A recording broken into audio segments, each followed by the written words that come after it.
Welcome to Innovating Leadership, Co-Creating Our Future. Today we're going to be talking about to be honest, lead with the power of truth, justice, and purpose. I'm your host, Maureen Metcalf, founder and CEO of the Innovative Leadership Institute. I believe that leadership creates a strategic advantage and is a key lever for creating the world we want to inhabit. I'm a regular contributor to Forbes and the lead author on an award-winning book series focusing on innovating how you lead and transforming your organization. I am delighted that on our show today is Ron Carrucci. He's the co-founder and managing partner of Navalent. Ron, can you tell our listeners about yourself? You have a brilliant history and track record of contributing, so I would love for our listeners to hear more about who you are and what you do. Yeah, sure. Thanks for having me, Maureen. It's great to be with you. Our firm, Navalent, is about 17 years old now. We're a boutique organization and leadership firm. We focus on the intersection of strategy, organization, and leadership. So where organizations are facing massive transformations in their competitive space, or need to transform and overhaul their organizational design to compete better, or overhaul their leadership from deep within to how they affect outside them, we're the firm they call. And we spend most of our days traipsing alongside leaders, anywhere from Fortune 20 size companies to a lot of mid caps, and occasionally we'll enter the startup space with the private equity folks to help them navigate and architect the journeys of transformation that allow them to be successful or get out of a ditch that they find themselves in. I've been doing that for 30 years. Began my career inside big corporations and then transferred over to consulting about 25 years ago. When I'm not doing that, I'm busy writing. I'm a frequent contributor to the Harvard Business Review and also have a Forbes column. To be honest, is my 9th book. And when I'm not doing that, I'm hanging out with my family, riding my bike, playing tennis, hanging out, reading, and going to the movies with my wife. Thank you. So today we're going to be talking about honesty. And honesty is more than a character trait. It's a muscle that has to be built and stay strong. Honesty can be learned. Truth, justice, and purpose are 3 sides of the same coin. You need all 3. Honesty means you have to say the right thing, do the right thing, and say and do the right thing for the right reason, even when it's hard. Based on a 15-year longitudinal study of more than 3,200 leaders, we can prove under what conditions people will tell the truth, behave fairly, and serve the greater good, and under which conditions they'll lie, cheat, and serve their own interests. So Ron joins the show today to discuss his book, To Be Honest, the book about the leaders and heroes we should all want to emulate. Honest organizations outperform, outcompete, and out-attract top talent by substantial multipliers. So Ron, let's jump into this. Why did you write this topic? Well, I think, Maureen, we don't have to look around too far to see how trust is in a free fall. Leaders and institutions start by being distrusted. And by every trust metric you want to find, it's difficult to gain that trust. It's no longer enough not to lie, to be labeled as honest. Be truthful, be fair, and be purposeful in order to begin to earn that epaulet of honesty. All of us as practitioners of leadership and organizations are tired of the explanations for Theranos stories or Wells Fargo stories or Volkswagen stories. It was a few bad apples, or what was the culture? These are just such lame and unsatisfying answers, and I wanted to know more. I wanted to know what takes otherwise good-hearted, good people and turns them into cheats. And if we could know that, if we could predict that, could we prevent it? And if we could know what conditions brought them to their better side of themselves, could we proliferate those? And so that's what we set out to do. So we analyzed 15 years of interviews with more than 3,200 leaders across several hundred organizations across the world to see if we could detect those patterns and if we could quantify them. Could we actually turn them into predictors that we could measure, but also turn them into levers, practical levers leaders could pull to help shape environments where they get the best of people rather than the worst of people. What was the biggest surprise out of the research for you? One was certainly that this is not about some weird pixie dust or DNA you get as a character trait. This is not some mystical genetic fiber that makes you honesty or not. Honesty is a capability. It's actually something you have to work at to be good at, and you have to work at it every day. If you go to the gym, you're not going to spend your first day there bench pressing 400 pounds. You're going to have to work up to that muscle. Well, you don't bench press hard moments of truth the first time you meet them. You have to go to the honesty gym and work out and build that muscle. And if you don't use that muscle, it atrophies. So you have to actually want to excel at this skill and believe that it's worth doing so. The second was some of the factors that we found in the predictors of honesty. That there were 4. One of them, the largest one, was cross-functional relationships, Hmm. the place in our organizations where the seams are, where you either have a unified force, you either have cohesion and alignment, or you have border wars. You have silos, you have we, they thinking, you have vilification of somebody in another department that is a pain in your neck. The factor there was that if the seams of your organization are well stitched and coalesced, if there is a way to resolve those healthy tensions and have 1 + 1 = 3, you are 6 times more likely to have people behave honestly. But if there's border wars there, if those conflicts are being unresolved, those intractable conflicts that people choose finger pointing over resolution, now you're 6 times more likely to have people lie, cheat, and serve their own interests first. There's a huge multiplier, right? So we don't necessarily understand the risk we're allowing to fester by allowing those border wars, classic ones, sales and marketing, supply chain and operations, R&D and marketing, HR and everybody. When we allow them to exist, we're now raising the risk of dishonest behavior. And these are people who would otherwise perceive themselves as honest and forthright people. These aren't companies hired liars and cheaters. I don't think anybody would wake up in the morning and say, hey, I'm a nefarious scoundrel. I don't think anybody, even in some of the headline stories we read, intends for those outcomes. I think we're masterful at self-justification. We're masterful at making ourselves right. Even in a border war, the problem is that when you fragment the organization, you fragment the truth. So now we have dueling truths. So it's no longer about the truth. It's about my truth versus your truth. And of course, my goal is to be right. So we're masterful at creating the reality around us that we want and then telling ourselves a story about how it's true, even when it's not. I think most dishonesty is not a byproduct of nefarious ill intent. Most dishonesty, I believe, to be the byproduct of self protection. Got it. We are trying to avoid pain or avoid exposure or fear of being found out. Yes, there are a handful of psychopaths out there on the take looking to serve their own selfish interests, but I don't think that's the vast majority of dishonesty. That's a really compelling point is people presumably want to do the right thing and they are acting out of their humanness to avoid issues. Yep. Looking bad or engineering a certain response in front of other people, or you're trying to maneuver a certain outcome. And again, the conditions and the research explain why. In the case of cross functional partnerships, if I'm in a border war, I don't want to lose, right? My natural instinct is to be tribal. And I've now defined the tribe as not the whole company, but the tribe of my department, my division, my region. Mhm. I have to protect the tribe. You've now become the enemy. So it's about my loyalty to my tribe has now become weaponized. Do I mean that? No. Do I understand that there are probably far greater consequences to the broader organization for my behavior? No. But that is the outcome. That's one of the things I work with senior teams on that's been interesting is defining us not as my functional area, but us as a company or a corporation. It is my objective to make the best decisions for the organization, not Maureen versus Ron or whomever. Yeah. Listen, we all have somebody we vilified, somebody we have concocted and mass, and we tell ourselves stories. Whenever I ask leaders, who is your they? Who is the person you have decided is your enemy? You have vilified them. You've collected various amounts of data and formed them into a conclusion about who you believe them to be. And now that's who they are. Whether you really have substantiating data for it or not, that's how you concocted them. And so that's how you treat them. And the other question you have to ask yourself is whose they are you? Interesting. On whose list do you find yourself being the pain in their neck? Who's concocted you into somebody you're not? And what would happen if you made your they part of your we? How bad is it to expose yourself to people who think differently than you, who don't see the world as you do, who aren't measured on the same metrics as you are, who don't perform the same function as you? We are so prone to affinity groups of people who look, think, and sound like us. We see that in society, and we certainly see that in our workplaces.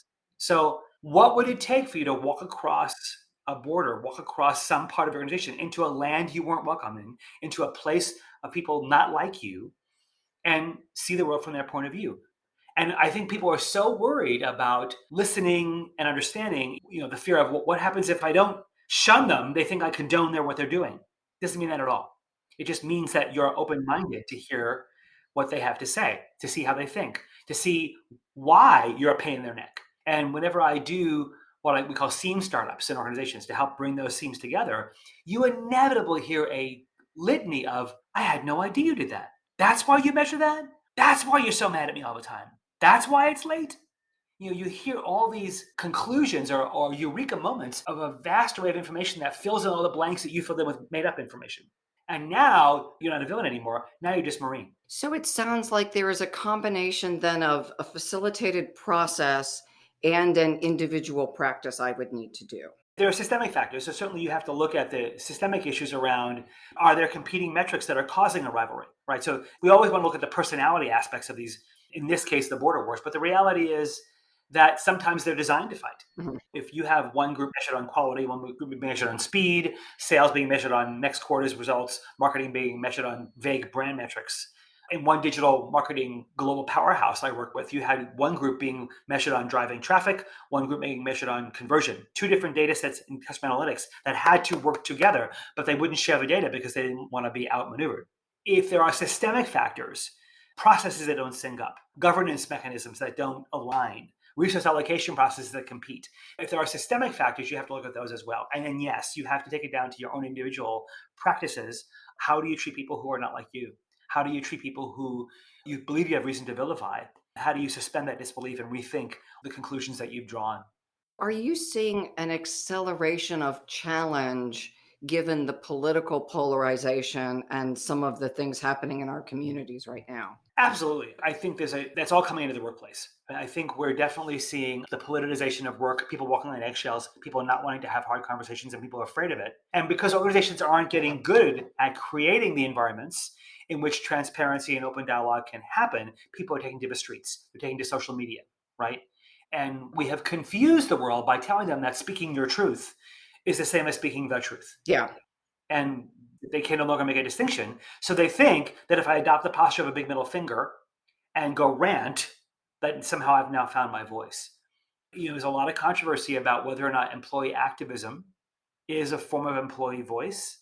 I actually believe, if you look at all the academics have been studying employee voice for decades. I actually believe employee activism is a symptom of the absence of employee voice, because if that's what they have taken to get to be heard, it means 20 other steps got skipped or weren't available to them.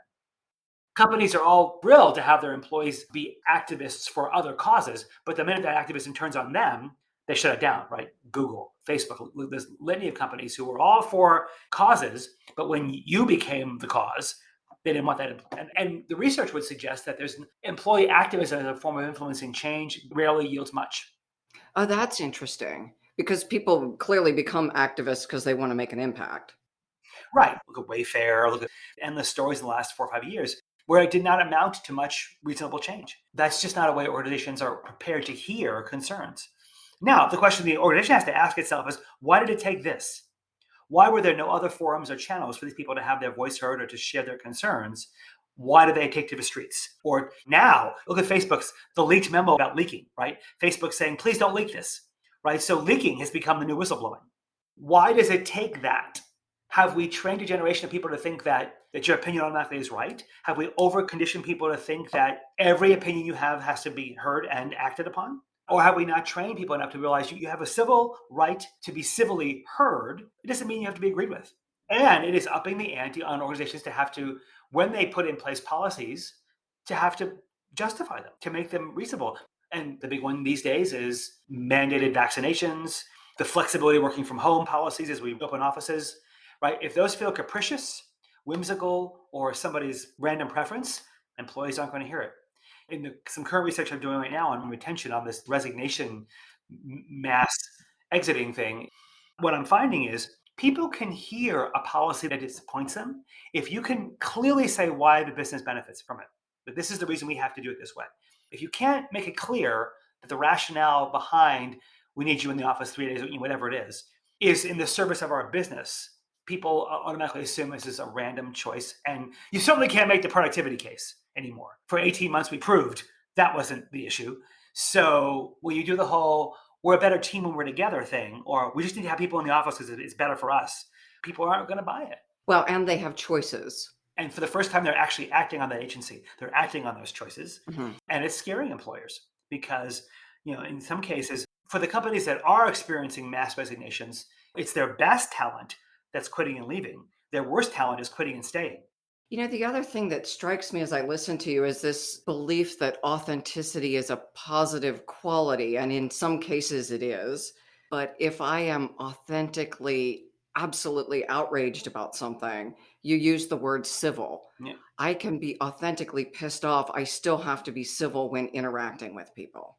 I don't know that outrage is a form of authenticity, right? I actually think that's a distorted version of yourself, right? I think outrage is sort of a symptom of something else, something grievous, something painful, some moment of transference that you've been triggered by. Authenticity shouldn't hurt other people. The minute your authenticity is weaponized, it's no longer authentic. Interesting. It's how I really feel, but how you really feel shouldn't be at the expense of someone else's dignity. And it seems like the vaccine issue is leading into some fairly non-civil response. What I coach my clients on is do not moralize the vaccine issue. If your company has made the decision as a matter of policy that all employees have to be vaccinated, it's a business decision.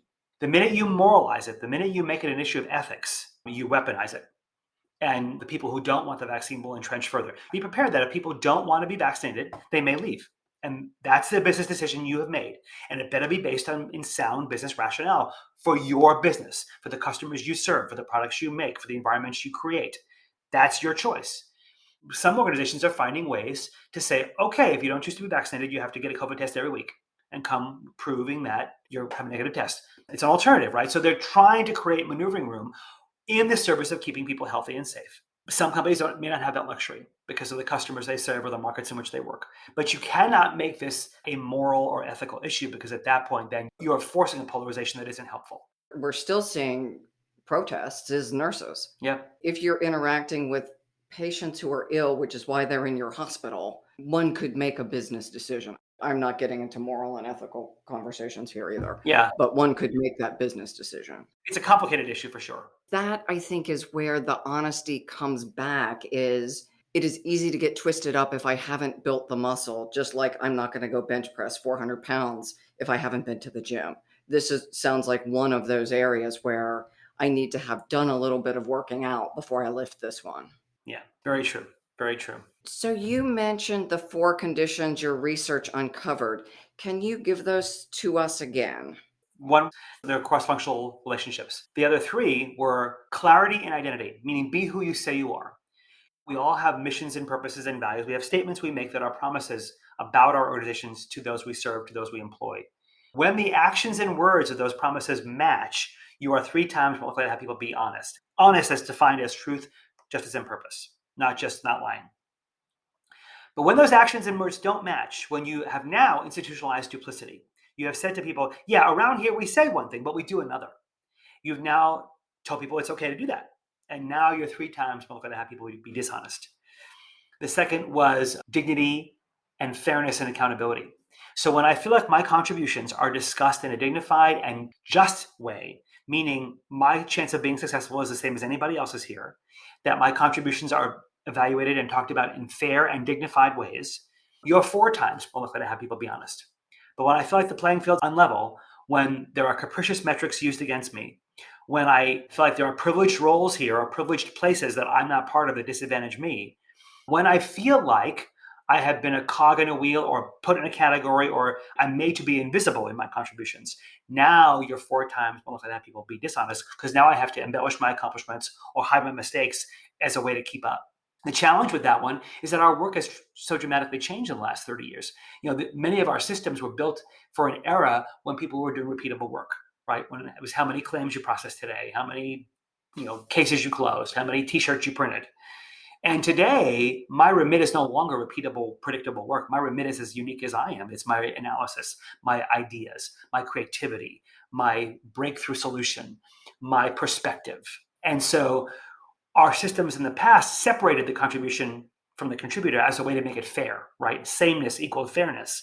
Today, sameness is the very thing that makes it unfair because I'm no longer the same as anybody else. I don't want to be compared to them either. I want my work treated as an extension of me. The contribution today is much more a reflection of the contributor than ever. That's what makes it requiring of dignity and justice. And lastly, transparency. So we touched on this a little bit before. So governance and how decisions are made. If I walk into a room where there's a meeting happening and I believe that the data that's being presented is talked about is not spun, it's genuinely thoughtful, it represents multiple perspectives. If the person presenting that data I don't believe to have another agenda other than to get to a solution or a problem or a decision that we've all been gathered to help contribute to. And if I believe my voice is welcome, I believe that an alternative point of view, a dissenting perspective, a contradiction to what the prevailing view in the room is welcomed, now you're 3.5 times more likely to have people be honest. But if I walk into that room and it's orchestrated theater, it's nothing but performance art. The data has been spun, the person has a clear agenda, the decision probably got made yesterday, now we're just trying to make it look like we're aligned. And the last thing I think you want is to hear a different point of view than the one that's prevailing. Now you're 3.5 times more likely to have people lie because I have to get the truth underground and I have to hide who I am. And the collective of all four of those, the collective interesting thing statistically was that they're cumulative. So if you are good and effective in all four of those areas, you are 16 times more likely to have people be honest. But if you're not, if you suck at all four of those, you are 16 times more likely to be in one of those headline stories you never wanted to be in. So I want to just let that sink in for a second. So the cumulative impact of these four, and I can read them in your book and I can create structures, things like the last one you talked about, transparency. It may not be innate because, again, there are underlying questions. I'm often with clients who say, but if we share this, then our competitors will copy it, or those kinds of responses. So there is a level of transparency that's potentially appropriate. And I think many people go so far in the overcorrection of a lack of transparency to hide behind those reasons when they're absolutely think competitive trade secrets or impending policy decisions that aren't ready to be shared. Discretion is still required as management. But too often we, under the guise of protecting people or protecting something, Mhm. usually ourselves, we withhold information that could and should be shared. One of my clients, this is a story in the book, his company was facing some pretty harsh headwinds. And it was a market downturn, didn't see it coming in his particular sector. And he was anxious, and there was going to have to be some fairly severe cost cutting. And he didn't know where he was going to be able to meet his remit without a lot of blood loss. I said, well, how is your team taking the news? He said, well, they don't know how bad it is because if they did, they would bail. I said, well, how do you know that? He said, well, it's a risk. Why would I want to haunt them with information they can't do anything about? I said, that's a misassumption. Why do you assume they can't help? I said, one of your values as a company actually is transparency. Don't you need to tell them? He said, well, transparency doesn't mean telling them everything, does it? I said, in this case, I think it does. I think they are most equipped to help you meet that remit for cost cutting than you ever are. And they'll probably be harder on themselves than you will be. But if you don't engage them now and they find out how long you withheld the information, you're really going to have a bigger problem on your hand. You need to engage them. And so he did. And of course, to his amazement, they came up with far greater, more severe cost cutting solutions, solutions he would have never known to look for. So I think we have to really interrogate our own rationale for why we're not being transparent to make sure that it's not our own discomfort we're trying to soothe versus hiding behind some justification of this is for the good of some greater order that we're not sharing this information when actually you probably should. And first of all, if it's going to come out anyway, better they hear from you than on social media or somewhere else. And the last thing you want is your employees reading something in the paper you should have told them. Yeah, talk about great resignation. Those are the reasons people exit. Yeah, clearly, if I'm the last priority because I'm the last to know here, why would I stay? So I hear a lot about the human side of self-protection and being clear about the assumptions I'm making about myself and others, which seems to all track back to self-awareness. Absolutely. What I tell readers is, as leaders, you can't be true to yourself until you're true about yourself. Most of us don't have the requisite degree of self-knowledge we think we do. Usually measure that by as our intentions. And so we impose our intentions on our impact and assume people are seeing no gap. And yet I ask leaders all the time, just on that first one, be who you say you are. It's true to you as well. You have espoused a set of values. Whether you've articulated them or not, people can decode what they believe is important to you. And they are making choices on how to interact with you based on those conclusions. If they've misconcluded what's important to you and you don't know what they've concluded, they're going to be manipulating you, working around you, withholding information from you because they believe certain things to be important to you that may not be. So it behooves you to tell people, this is how I make my choices. This is what I value. But if people see a contradiction between your actions and your words, they won't trust you. I had to give feedback to a client not too long ago that his team had lost trust in him. And he was irate and he was defensive. He said, I've never lied to them. I always include them in decisions. They know where I stand on things. How could they see me as distrustful? I said, well, apparently in meetings, you get a little impatient when people are going on and on and on, and you don't like it. So you use sarcasm with people when you're dissatisfied, or you cut people off. And he said, well, everybody has a bad day. I said, well, you apparently have more than your fair share of them when you behave like that. And what you've told people is you're not safe. You've told people unless you get your point of view made in a certain amount of time, or you don't say something that sounds intelligent to me, I'm gonna demean you in public and I'm gonna cut you off. I don't care what your intention was, if you thought it was benign or meaningless. To them, it creates an environment where they feel like I have to be careful what I say, and I'm not sure I want to say anything. And that's a reason to withdraw trust from you. Did he ever connect those dots? Not in a million years. So how many of us are walking around choosing actions that we think are benign and inconsequential that are actually having a deleterious effect on relationships? We don't even see it. If you don't have a way to calibrate that, if you don't have a way to get that feedback, you need to get in on the conversation. I tell leaders it's a very simple litmus test. If you don't have somebody coming into your office once or twice a week saying something that makes you uncomfortable, be very confident your leadership sucks. I was thinking, how do you measure? And Very that's simple. Because here's why. Every night around dinner tables of people you lead, stories about you are being told. Every night. If you don't know what stories they're telling, if you're not being intentional about shaping the stories they tell, you're leaving it to chance. And if you don't know what stories they're telling, and if you've concluded that the reason they're not bringing you hard things to hear is because everything's fine, now you're stupid. especially right now. There's too much going on. Why would you keep your head buried in the sand? It's comfortable. It's very self-soothing to assume all is well.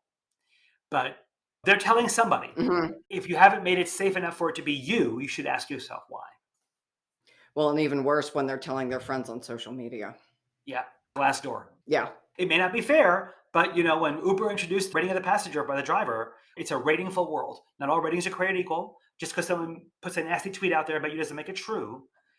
But we live in a rating hyper world, and we confuse ratings with feedback, which it's not.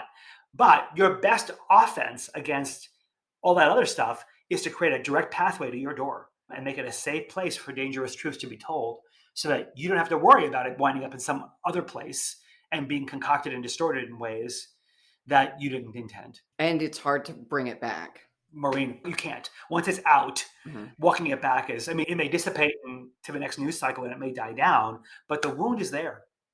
And it hurts to have somebody misattribute something to you that's so far from who you are. But if you didn't give people a chance to know who you were, they're going to make it up. And the higher up you are in an organization, the more your life is concocted. You live on the Jumbotron. You walk around 24/7 with a bullhorn strapped to your mouth. Everything you say and do is amplified. You cannot control all the versions of you that are out there, but you can certainly minimize their distortions. Yeah, I'm just thinking of some of our political figures and gaffes. And if I put myself under that kind of schedule, there's no way I make mistakes just reading your bio. Yeah. Who knows what I would say on a jumbotron if I was also flying around the world and keeping that kind of schedule Yep. at decades older than I am. Right. I think we have expectations that are also we lack grace when somebody does something silly. Oh my gosh. And you know what? As a leader, if you want grace shown to you, you better be showing it to them first. Yeah. Yeah. We have lost our ability to show grace in a world that has become so intolerant and so judgmental and hyper and weaponizes flaws in a minute, which creates cruel. I mean, it really is cruel. Yeah. You can't change that reality of the times we live in, but you can certainly make sure you're not giving people reasons.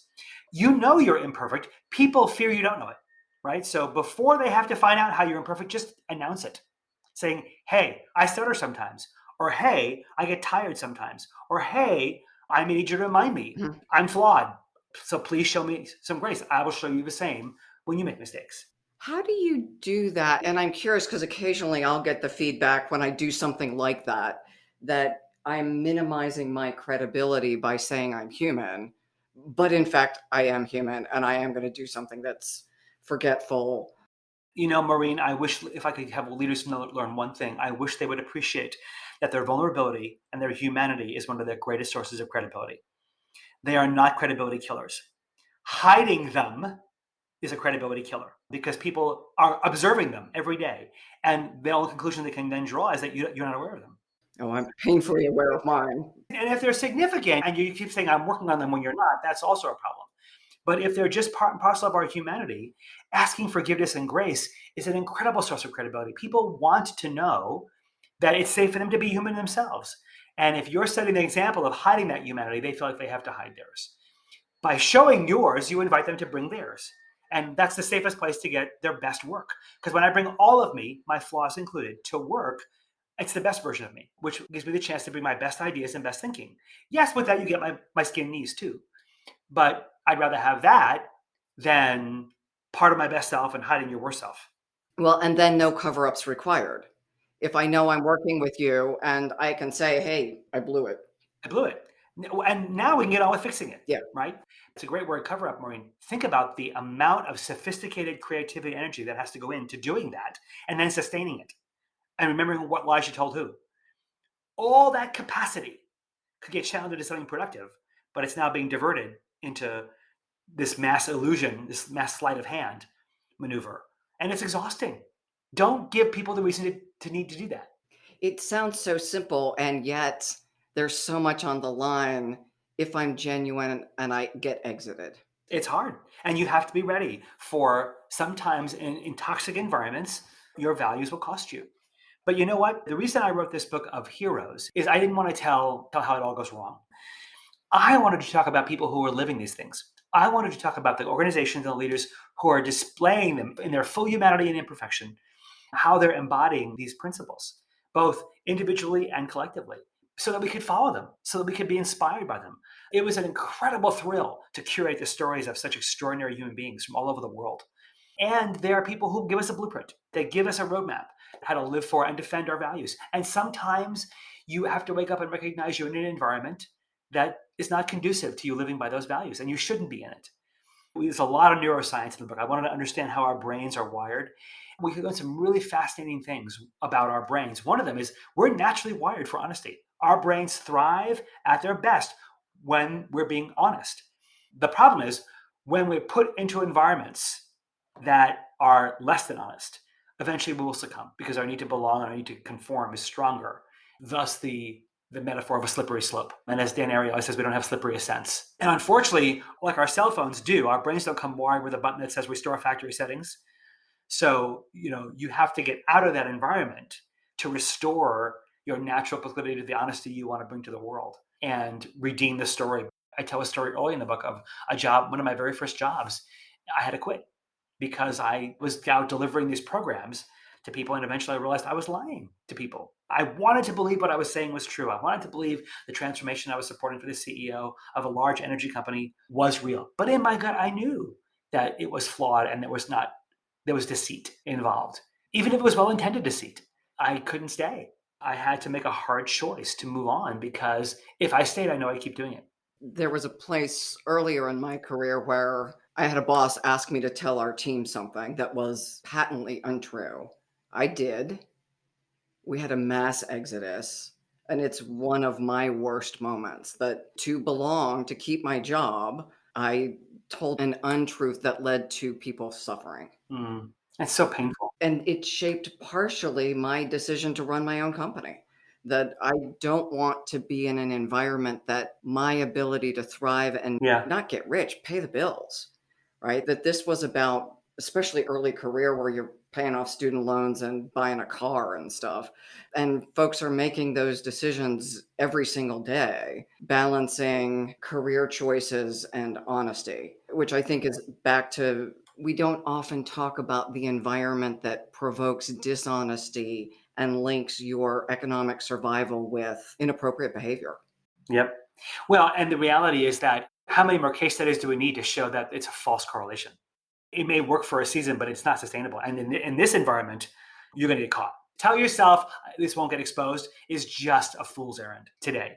But there's even better reasons not to try. One of the things that was so exciting in the research to find, Maureen, was that on every metric you would care about, financial, personal, honesty outperforms its counterpart every single time. Organizations, look at ESG portfolios and the purpose-driven portfolio, Mhm. market share, brand loyalty, profit margins, earnings per share for stock prices, employee retention, brand loyalty. On every metric, they outperform them. On individuals, right? Their career, their sense of satisfaction, their sense of peace of mind, their sense of achievement, all far more satisfied. And their economic ambitions. How many people who have all the wealth in the world and they're miserable, Yeah. right? It's almost cliche, isn't it, these days? And so we don't need more data or more research to prove that honesty pays. Can you give us an example of one of your heroes and the blueprint? Oh my gosh, sure. There's so many. Let's talk about one of my favorites. He's also a friend of mine, Hubert Joly. He was the CEO of Best Buy. And his book now, The Heart of Business, is out there. But he took over that company. It was on the brink of bankruptcy, and everybody told him he was crazy for taking the job. And on the brink of disaster, consumer electronics is a low margin, competitive, cutthroat business. Mhm. The online retailers like Amazon were eating the lunch of the big box stores. Circuit City was already gone. Everybody's advice, and he was a ex-McKinsey guy, right? So of course, all the playbook says cut costs, close stores. He did the opposite. He went and listened to people. He went and listened and watched customers interact. He'd watch customers come in, spend half an hour, and then walk out empty-handed. He'd listen to store managers and the laments of having 50 KPIs to have to be accountable for. How everybody was coming in and saying they could get the thing cheaper online. They had no price matching Mm. policy. They weren't empowered to do that. People come in with very difficult questions. Technology is a complicated thing, and nobody could answer their questions. And so he transformed that culture to one of purpose, where he said, we're going to first be human. Don't treat the person on the floor as if they're somebody you're going to sell a TV to. Treat them as if they're your grandmother. Mm. They're your best friend and who has a problem and you want to help them. He changed cut the KPIs down to 3, instantly gave everybody price matching, empowerment authority right at the cash register, and began this listening to people's stories, listening to people and believing that their purpose had to feel part of the bigger purpose, which they eventually defined as enriching the world through technology, and turned everybody in that company on the store floors into ambassadors of help, into ambassadors of being human and really caring about people's technological needs and making sure they left feeling helped. Listening to the heartbreaking stories of employees who felt invisible. These were college students and people who had aspirations and had dreams of doing more things. And he wanted to know what they all were. And so really, really turned around how they measured contribution and performance, how they engaged employees, how they unleashed purpose into the world in a very tangible and profound way. When he left after, I think he was at 10 years, the stock had gone from $11 to over $100 a share. Retention had dramatically risen in retail. If you're 50%, you're lucky. And it was much lower than that when he left. So, but his beautiful purpose was, treat profit as an outcome, not a goal. And he put some really stark principles in place of how he wanted that company to run and how he wanted people to experience them when they walked into those stores. And of course, it's one of the corporate America's most beautiful turnaround stories. And the way he led it and how he imprinted himself onto the organization was just a stunning example of leadership that we can all emulate and follow. Do you in the book have a blueprint for how to get there? Every chapter, Maureen, I wanted nobody to be able to read this book and go, what do I do now? So every chapter has a closed section called Get Busy. And it is a sort of a treasure trove of here are all the things you could choose to do right now. Each of the 4 sections of the book is broken into 2 chapters each, one on the organizational implications of honesty and one on the individual implications of honesty. So even if you don't lead a big department or group, there are still things you can personally do. Every single chapter, I left no stone unturned to make sure people could have a blueprint, could have, okay, what do I do now? What's something I can do right away to act upon this? Because the great news about the statistical models were that it wasn't all or nothing. It wasn't either, you're 6 times more likely to have liars or angels. What we found was that if you statistically modeled out what would a 30% improvement in transparency bring me, or what would a 20% improvement in alignment between actions and words bring me, you get a bump in honesty. So I think a 35% improvement in justice and accountability got you a 15% improvement in honesty, right? So these are levers. You can move the needle down the field. It doesn't have to be an all or nothing sweeping transformation, and indeed it couldn't be. But if you just try, just set out and pick some of the areas where there's low hanging fruit for you. Simply, here's an easy one. Walk into your team tomorrow. Take the values or your mission or your purpose, whatever your statement of prevalent promise is, off the wall. Put it on the table and say, hey, if somebody followed us around with a video camera all day long and showed it, could they use it as a training program for these values? What would they see? Mhm. Where could we do better? What's one place where we shine in embodying this promise? What's one place I shine? What's some place I could do better? What's some place where you wonder if I'm living this? Tell me. And let's pick one thing together and get better at it. Really simple thing. Get it off the wall, off the lobby wall, off the screensaver, all the t-shirts, and put it into the room and activate it. Over the duration of my career, I had one boss who did something like that, where she would bring it in and randomly call on people in meetings, which we did not love. But we had to talk about How are we living this? And one of the things I remember standing out, we had a client that wore different color sweaters. So we used to call him Mr. Rogers. He was a lovely, lovely man and a very good client. And she said, "You got to stop because it's disrespectful." And we didn't mean disrespect, but it was a clear description of him. Just that living every day in the most minute details. Yep. We don't say we care about our clients and do good work and make fun of them when they leave the room. Right. She was pretty militant about this is how we are. And good for her. Yeah. Good for her. Because here's the thing, we all see the fissure. We all see the disconnect. And if that disconnect is okay, it makes others okay. And so if it's okay to want to value our clients and treat them well and then make fun of them when they're not there, it's okay to make fun of each other. Collusion now is now okay. Hmm. And, by her insistence that we align our values and actions, she now has people going, I'm not going to talk behind people's backs. And even if it's because I don't want to get in trouble, that's fine. I mean, it'd be nice if it was because you don't want to hurt people, but good for her for having the courage and the dignity to want to make those words have meaning. Because how many companies have you seen, Maureen, where you say the values or the mission, people go, oh, yeah, that. Like, this is an eye roll, right? People don't even know what they are. They're for cosmetic consumption only. They're not really anything we actually care about.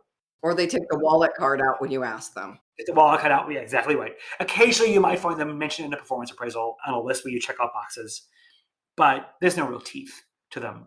And turns out that's hiding in plain sight, like all four of these are. Hiding in plain sight, that's a risk. Because when all they are is for cosmetic consumption, people assume that it's okay to not mean what you say. And that gets back again to what you say about eating away at honesty and then on all of the other factors. Yep. Yep, they're very interlinked. So then you talk a little bit about justice. Can you tell our listeners why justice matters? It's in the title of your book. Yep. This was important to me. I spent a lot of time dealing in my personal life working on issues of inequity. Mm-hmm. Procedural justice, procedural fairness has been a topic of the academic research for 50, 60 years. And it turns out, it's a predictor, right? The minute someone says it's not fair, the stage is set for them because now they feel entitled to take, right? So it is a absolutely known precursor to misconduct. But more than that, today, inequity is the moral issue of the day. It is the ethical drama. The problem is our friends in the DEI community are trying to campaign their way to justice rather than design it into the systems, right? If I walk around your organization and I ask people, so who's privileged around here? If I'm in a tech company, they're going to point to the engineers. If I'm in a high growth company, they're going to point to the salespeople. If I'm in a brand company, they're going to point to the marketers. And if I say, okay, not all work is created equal, so it's fine that in this company that work is more important than the accountants. But do those privileges disadvantage you? Now it's a different answer. Right? Now, if my chance of success is marginalized or I feel invisible because of their privilege, it's no longer just the inequity of work. Now it's the inequity of opportunity and treatment. One of the things we learned about the brain is that our amygdala is threatened by categorical thinking. The minute we feel labeled, we feel unsafe.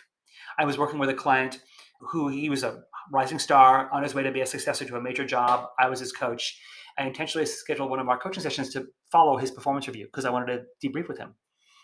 The video camera came on, we were remote, and I could see the veins in his neck like bulging, and he was irate. He's like, she gave me a 3. I'm always a 4. In my last company, I was a 5. I'm always the top rating. But now HR says there's a quota, so only some people can get 4. So I got the 3. Who the hell got the 4? I'm like, Maureen, he was out of control and sense. I'm like, what? So I'm at an event. I'm trying to walk him back from the ledge, and I asked him to send me the document so I could read what she said. And I'm reading through her comments, and it was all just fine. Like, it was very complimentary in the areas he was very strong in. The development areas were still the same ones we've been working on, and she's showing progress, but still needs work. He was still on track as a successor. Nothing had changed, but the number triggered his sense of threat and invisibility. If your company is using categorical thinking as a way to box employees in 9 boxes or potential boxes, whatever, just know you're adding no value to the process, and you're probably making people feel unsafe and unwhole. So, how do you help people understand that they actually do need to improve? Because we are surrounded by people who are good at their level, but to get to the next level, they need to up the game. So, not poor performers, middle of the line, or even good performers who want to move up. How do I give them feedback? Well, I think the reality is that, first of all, I think if feedback is not, the exchange of information and conversation about how we're doing is not a normal part of your culture, then it feels awkward, right? If it's an annual event, it's not feedback anymore. Now it's perfunctory. And so you have to create a norm. I know many companies there was a season where we were doing like performance appraisals in exchange for monthly check-ins and whatever. And, frequency can improve if quality improves. If frequency improves and quality doesn't improve, then it's just more torture. You're just spreading it out over a year instead of saving it up for once a year. Mhm. But if you make it normal that we talk about how we're doing, and it's a mutual exchange, we talk about how I'm doing too, not just how you're doing. And it's in the spirit of, I want to help you get better. You have aspirations, you have ambitions. I want to help you realize them.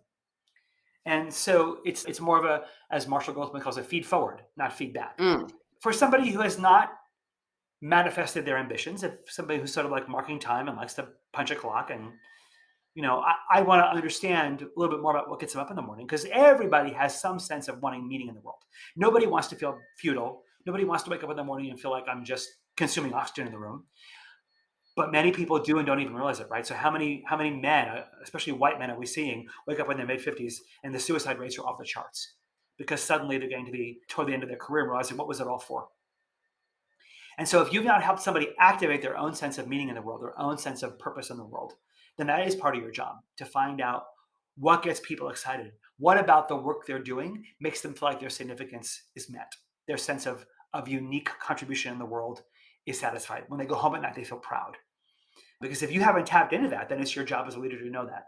One of the things I do with a lot of my clients is we begin, any transformational effort by saying, how does this company, if this company works for you, how is this company a platform on which you live out your purpose in the world? And we share it, we talk about it, so that we all have a sense for how we support each other, for how we help each other achieve that sense of meaning. And we flip the script on, I don't just come here to mark time or produce whatever my remit is. I come here to meet this meaning in the world, and this remit helps me do that. It changes the conversation, and it changes how people show up at work. I have a client, we just went through a vision and values exercise for everyone on the leadership team. And then the two key owners went through the same thing for the company. And it's fascinating to watch how that alignment and the open conversation creates a very different level of engagement. And for so many people, they weren't even open to doing their own vision and values. Yeah. And it was a little precious, sensitive, that I'm going to talk about that stuff. That's personal, not any of your business. What wonderful anthropological data that is, right? So the fact that they didn't feel safe doing it is data, right? Yeah. And so then the question becomes, what do we do now? You can nudge a little bit. Hopefully some people would take risks and make it safer for others. But I think the real question for companies like that is to ask leaders, why do they feel that way? The owners saying what theirs was completely changed the conversation. Absolutely. Yep. Somebody else go first. Mhm. Somebody show me why we're doing this. When a leader goes first, you set the stage for others to want to follow. And the entire organization is shifting because the two top owners not only talked about it, but one talked about, I care about what we do for our clients. The other one talked about, I care not so much about that, but I care about the families represented in this room Yeah. and by our teams. And the two owners have different timelines. So it seems now safe to say, okay, I don't necessarily care about the end user of our product, but I do care about the person sitting next to me. Yeah. And that's also okay. And I can bring myself here and be open about my struggles, and this team will support me. That Yep. conversation really has been interesting to watch. Doesn't that change the game? Doesn't that change how I show up at work? And doesn't it change how performance happens, right? People in that environment will give very differently to that performance for the sake of their person next to them in the cubicle, or for the sake of that client, they will give more. And so it'll be interesting to watch because this was relatively recent. And I have two clients going through a very similar process. How over the next couple of years, and my hope is it does exponentially increase their throughput, their service to their clients, and their profitability. Yeah, absolutely. Absolutely. I'm loving the conversation. I have not had an in depth discussion about trust in this way, especially that is so data informed. So thank you for all of your research. Well, thank you, Maureen. I appreciate your help in helping me get the word out there. I need all the help I can get. Well, we will certainly share it. We'll put it in our blog, and I will share it personally with my clients because I think it is so foundational to the performance of teams, organizations, brands meeting their brand commitments. All of this together really creates the cohesive package that keeps us from being in the news and, to your point, makes us heroes. Yeah, Absolutely. So, Ron, how would people find more about you, your books, your writing? So come visit us, our company website, Navalent, Navalent.com. We have a treasure trove of white papers and articles and blogs and video series, online courses for all leaders and teams to help get better, keep getting fresh insights from us on a regular basis. If you want to learn more about the book, there's a website for it called tobehonest.net. And there we also have a bunch of articles that I've written on the research in HBR and Forbes. There's a whole webinar series, and we also did a TV series called Moments of Truth. So all 15 episodes are either on Roku, you can find them there, or on the website, to be honest. So I videoed all the interviews with the heroes, Oh, wow. and I got the permission to use their videos. I also had two co-hosts join me for this TV show. Khalil Smith from the Neuro Leadership Institute hosts one of those segments. And so you'll see in 30-minute episodes, you'll see a treasure trove of conversations and interviews with amazing people. And so you can binge watch all 15 episodes in a weekend and really get a sense for the behind the scenes look, the content that didn't make it in the book, about the stories of who these heroes are and how they think. And if you want to know how honest your team is, we have an assessment tool free. How honest is my team? And you can download that at the website as well. Beautiful. Thank you for making that available at no cost to people because I realize that not everyone can afford you or me, and everyone needs what you're offering. So We have made all the content available for free because I believe we can do better, Maureen. I believe we can have a more honest and just world. It's just going to take a little work. thank you. Thank you so much for your work. And to our listeners, thank you for tuning in. Please do check out Ron's book, the website, and continue to put these practices in play so that you personally and your organizations can be more honest. At this point in history, we need every one of you to elevate who you are, no matter how good you are, to continue to elevate, as I will be doing with Ron's work and applying it in my own life. Please continue to listen, share this episode, and be the best person that each of you can be so that we as a society will be the collective that we can be. Well, so Maureen, thanks so much for having me. Thank you.